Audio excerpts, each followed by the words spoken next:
Hello everyone. On this channel we are passionate about reprogramming minds.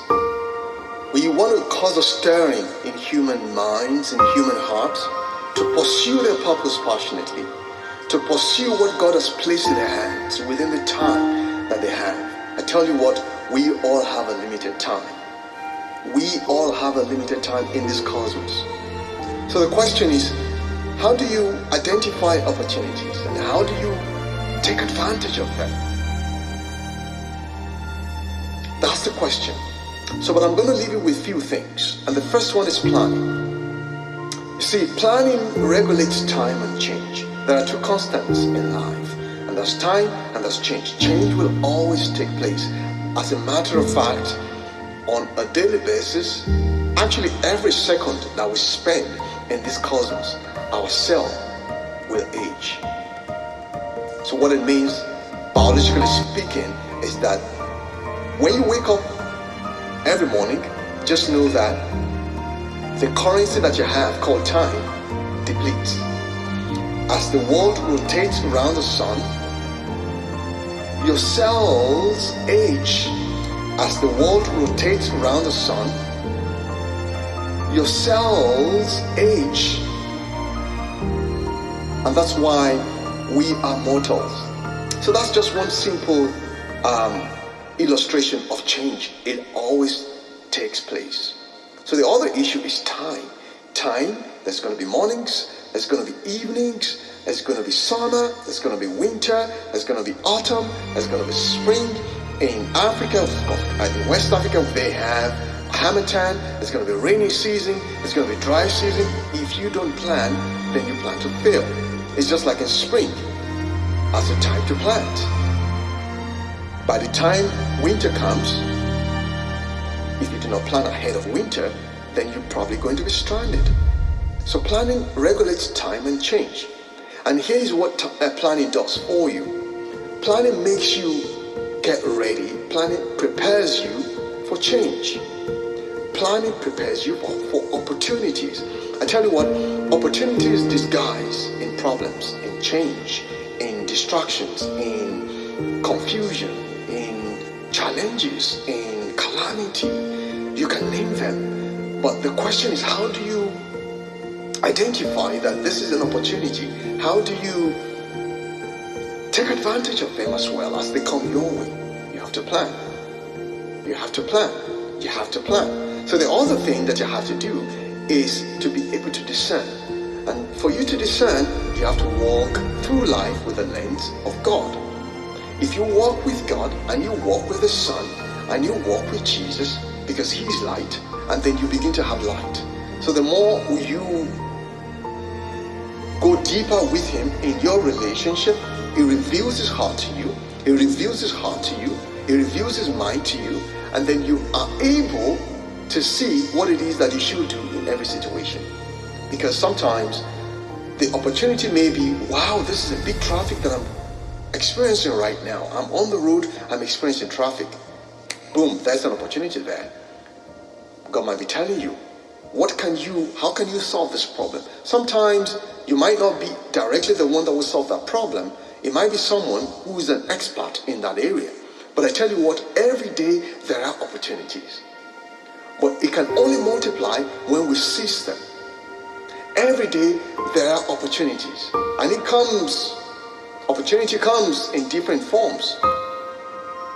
Now it's up to you to be able to observe them, identify them, know them, and take advantage of them. And so, what I want to leave with you today is that you have to plan, because you don't have time. And with planning comes preparation. So planning also will make you seek knowledge. Planning will make you seek mentorship. Planning will make you seek training. Planning will make you study more, even study God more, be closer to God more. That's what planning does for you. With planning comes focus. With planning comes focus. Because you are walking with your vision. You are walking based on your vision. And so, as you walk based on your vision, God will begin to unfold opportunities, and God will place opportunities on your path as you journey through life. So the question is, how do you take advantage of them? So because you know that you're on a timeline, then you have to take advantage of opportunities, as many as possible. Because guess what? In Matthew 25, it says that there's the guy with the 1 minus, there's the guy with the 2 minus, right? There's the guy with the 5 minus, and minus means talent, right? So now we all have our seeds in our hands. There's something that God has placed in your hands, and that's your purpose. So how do you multiply it? How do you make sure that you impact this cosmos, humanity, with your seed? Your seed should not remain in your hands. Your seed should be planted so that it can grow into a shrub. From a shrub, it grows into a tree. From a tree, it grows fruits, and then it blesses this generation. Your tree blesses this generation. And that's why Jesus said in John chapter 15, it says, I am the true vine and my Father is the husbandman. So that means that inherently speaking, we are creators as well. And because we are in Him, we become productive. Because it says that you cannot be productive without me. So you have to have me in you, and I have to be in you. And you have to be in me as well. So, and that's that. So the more you walk with God, the more He reveals His heart to you, the more you are able to decipher situations, and then the more you are able to identify opportunities and take advantage of them. So what do I leave you with today? You don't have time. As a matter of fact, I read a book called 4,000 Weeks. Essentially it talks about the finitude of mankind. And the book just says that you just have to do what you need to do because you have a limited time. And he's saying, well, you have about approximately 4,000 weeks to spend in this cosmos. And in Psalm 90:10, if I'm correct, it talks about that the days of our years are, 70. So what it means, 1 score is 20 years, 2 scores, 40, 3 scores, 60, and 10, right? Making 70. And it says even after that 70 years, if you are lucky, if God has been gracious unto you, then you have good health. So let's even look at it. You spend 100 years. That's just essentially about 5,200 weeks, 5,200 weeks. This is so insignificant in the scheme of eternity. So what am I saying is that plan and be able to take advantage of opportunities, and because as you take advantage of them, you glorify God, because you get creative, and then you get productive, and then you bless this generation. See, our purpose, our mission in this cosmos is to influence this cosmos with the culture of heaven, because this cosmos is a colony of our sovereign Lord. This cosmos belongs to God. And so you are not just here by chance. You are here for a purpose. And so as you journey through, He places opportunities your way. But if you're not ready for it, then they just go and pass you by. They just go and pass you by. They go and pass you by. You have to be ready for those opportunities. Right. And you look at some characters even in the Holy Book. You look at Hadassah, Esther. You look at Nehemiah. You look at Joshua and Caleb. You look at Jesus Christ. He said, I will walk the walk of Him that sent me while it is day, because the night comes when no man can work.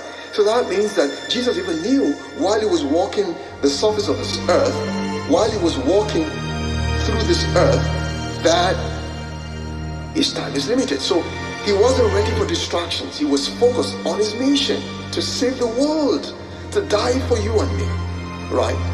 So you have the examples of these characters in the Bible, in the Holy Book. So what am I saying to you?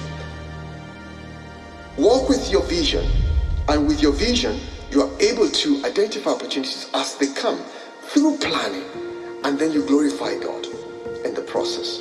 You remain productive. He says as I close, and this is to my Father's glory, that you bear fruits, showing yourself to be my disciples. This is to my Father's glory, that you bear fruits, showing yourself to be my disciples. So my prayer for you is that you will be productive, you remain in the vine, you plan, you pray for the spirit of discernment so you can identify and take advantage of opportunities when they come, and then you get productive, then you impact this cosmos with the culture of heaven, which is creativity at its core. So God bless you and remain blessed. Thank you.